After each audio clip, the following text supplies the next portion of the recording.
తెలంగాణలో మొదలైనటువంటి ఈ ఉద్యమం తెలంగాణలోనే ఆఖరి స్థాయికి వచ్చినట్టు కనిపిస్తుంది.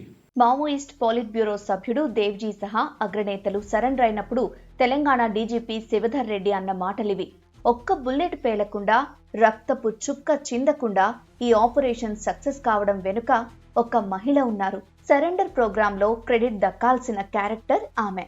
ఇక్కడ నారింజ రంగు చీర కట్టుకుని ఇటు పోలీస్ ఉన్నతాధికారులు అటు మావో అగ్రనేతలను కోఆర్డినేట్ చేస్తున్నారు కదా, ఆమె సుమతి.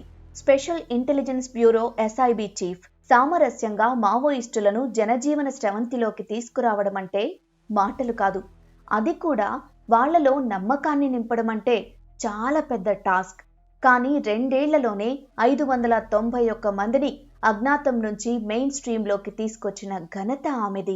ఇందులో స్పెషల్ ఇంటెలిజెన్స్ బ్రాంచ్ ఐజీగా ఉన్నటువంటి శ్రీమతి సుమతి గారు, వారి టీం చేసినటువంటి అద్భుతమైన కృషి కారణంగానే వీళ్ళందరూ బయటకు వచ్చినారు. వాళ్ళని మెల్లమెల్లగా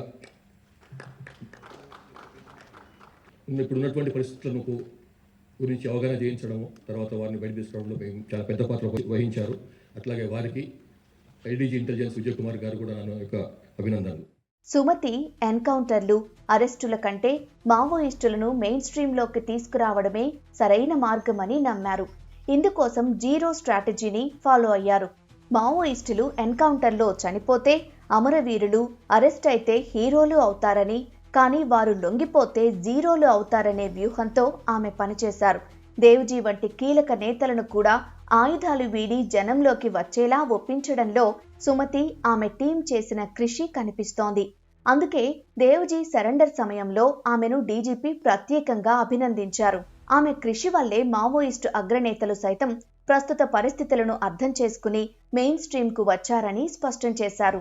ఉమ్మడి ఆంధ్రప్రదేశ్లో 2001 గ్రూప్ 1 బ్యాచ్లో డీఎస్పీగా సుమతి తన ప్రయాణాన్ని మొదలుపెట్టారు. ఆమెకు తొలి పోస్టింగ్ వరంగల్లో వచ్చింది. 2006లో సుమతికి ఐపీఎస్ హోదా లభించింది. గతంలో కౌంటర్ ఇంటెలిజెన్స్ సెల్లో అండర్ కవర్ ఆపరేషన్స్ నిర్వహించారు.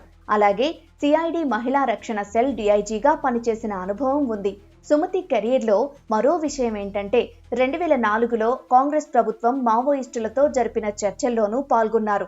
సీన్ కట్ చేస్తే 2026లో నక్సల్స్ కథ ముగింపులోనూ ఉన్నారు.